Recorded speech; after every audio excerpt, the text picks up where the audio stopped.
జయించబడినటువంటి స్థితిలో, కష్టము చేయగలిగినటువంటి స్థితిలో, అనేకులు అసూయపడేటువంటి స్థితిలో, లేమి స్థితిలో, కరువు స్థితిలో, బలహీనమైన స్థితిలో, ఎవరు ఆదరణ లేని స్థితిలో వచ్చినటువంటి ఇస్సాకును చూసి ఎందుకు ధైర్యం తెచ్చుకోరు? మీరు ఇంకా బలహీనుని, ఇంకా బలహీనరాలు, ఇంకా బలహీనని ఎందుకు మాట్లాడుతున్నావు? ఇస్సాకు వలె దేవుని వెంబడించగలిగితే నీవు తవ్వుతున్న ప్రతి పరిస్థితిని, కష్టాన్ని దేవుడు చూచి జల్లలో కలిగిన ఓటలను దేవుడు దయచేయగలిగిన వాడే.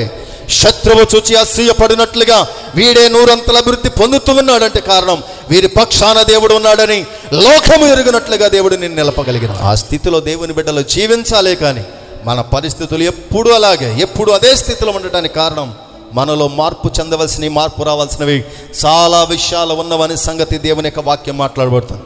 ఇక్కడతో పోయేదంటే పోయేది కాదు. అసూయ కలిగినటువంటి స్థితి మనం కలిగి ఉంటే దేవుని రాజ్యంలో ప్రవేశించడానికి కూడా మనము అర్హులము కాదు. ఆ సంగతి జ్ఞాపకం ఉంచుకొని జయించే